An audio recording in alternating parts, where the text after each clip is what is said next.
Copyright disclaimer under Section 107 of the Copyright Act 1976. Allowance is made for fair use for purposes such as criticism, comment, news reporting, scholarship, and research. Fair use is a use permitted by copyright statute that might otherwise be infringing. Non-profit, educational, or personal use tips the balance in favor of fair use. पिछले साल देश की राजधानी दिल्ली में हुए श्रद्धा walker की सनसनीखेज हत्याकांड ने पूरे देश को हिलाकर रख दिया था। श्रद्धा ने बॉयफ्रेंड ने ही उसका कत्ल करने के बाद शव के कई टुकड़े की बॉडी को ठिकाने लगा दिया था। लोगों के दिमाग से इस केस की यादें अभी धुंधली भी नहीं हुई थीं कि दिल्ली में झज्जर की रहने वाली निक्की यादव की हत्या का मामला सामने आ गया।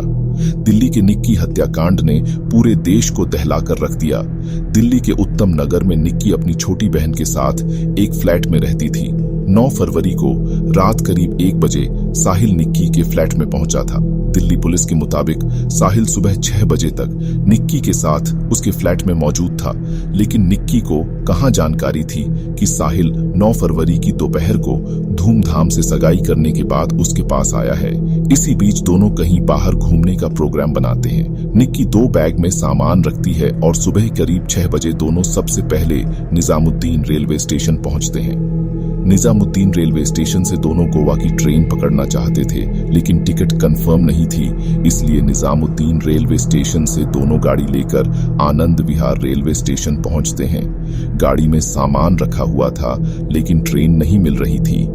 जब गोवा जाने की ट्रेन नहीं मिली तो दोनों ने पहाड़ की तरफ जाने का मन बना लिया और गाड़ी कश्मीरी गेट की तरफ घुमा ली। कश्मीरी गेट बस अड्डे पहुंचने का मकसद बस पकड़कर हिमाचल या उत्तराखंड की तरफ रवाना होना था, लेकिन उन्हें बस नहीं मिलती है। इसी बीच किसी बात पर उनका झगड़ा शुरू हो जाता है। सूत्रों के मुताबिक बाहर जाने की बात टालने पर झगड़े की शुरुआत होती है। निक्की को साहिल की शादी वाली बात की कुछ भनक भी लग चुकी थी और निक्की जब साहिल से सवाल करना शुरू करती है तो झगड़ा बढ़ने लगता है और इतना बढ़ता है कि हत्या तक पहुंच जाता है। 10 फरवरी की सुबह 10 बजे निगम बोध घाट के पास साहिल गहलोत ने एक पेड़ के नजदीक गाड़ी को पार्क किया। दोनों की लड़ाई और बहस के बीच गुस्से में आकर साहिल ने डेटा केबल से निक्की का गला घोंट दिया।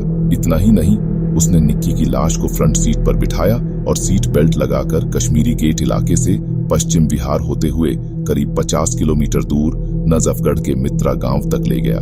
जिस वक्त साहिल निक्की की लाश को लेकर निकला था, उसका फोन लगातार बज रहा था, क्योंकि उसी दिन उसकी शादी थी और साहिल का परिवार उसे ढूंढ रहा था। साहिल ने अपने दोस्त और कजिन को निक्की की हत्या के बारे में बताया और इसके बाद साहिल के ही ढाबे के फ्रिज में सबने मिलकर निक्की की लाश छिपा दी।